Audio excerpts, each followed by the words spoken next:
years for campus life, and I would leave school empty-handed with a car full of kids. I wanted the world to know Jesus as I knew him.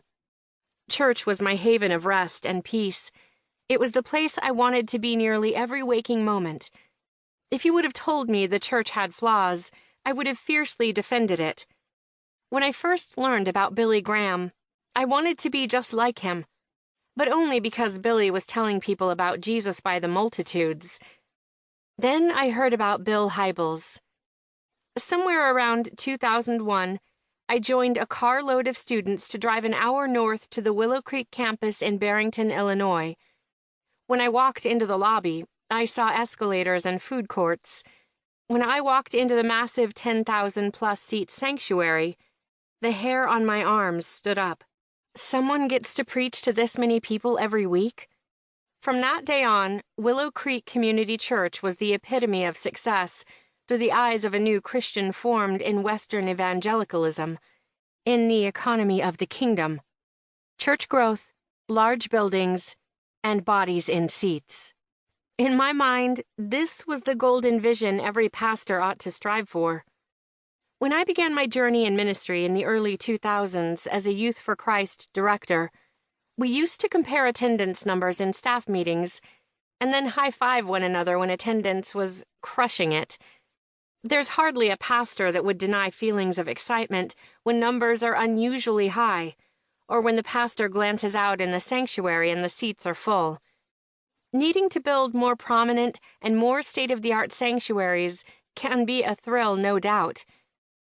In my early days of ministry, I recall attending a church growth summit, and as a young associate pastor, I was enamored by one pastor's account of growing a church from 60 to 500 people. I couldn't take notes fast enough and couldn't wait to someday apply the tactics I learned that day. With a quick scroll through Google, we can learn all about the easy principles to church growth. Numbers tend to be quite a big deal for pastors. This can be a helpful metric and is something we celebrate for a good reason. As someone who has been so profoundly impacted by the gospel of Jesus, I celebrate any time someone decides to follow Jesus for the first time. I celebrate when lives are transformed within the body of Christ. I celebrate every time someone is newly baptized. These are just some of the few reasons I do what I do.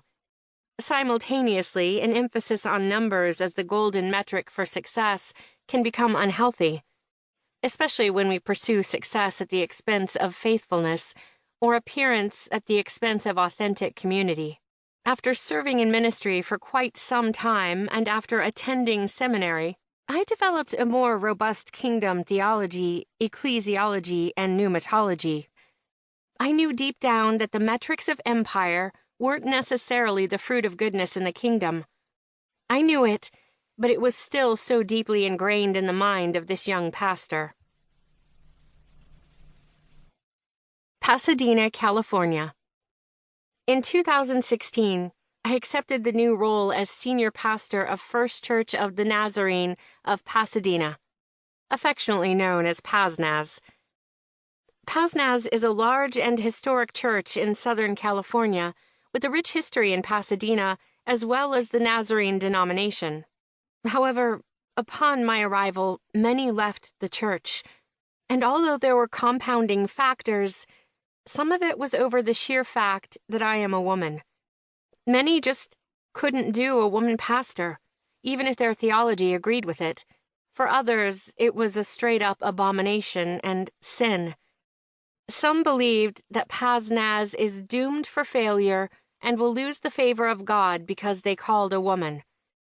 Many simply could not comprehend a young 30-something woman taking on such a significant role, with small children at home. Many stayed, rallied, prayed, and jumped all in for the mission.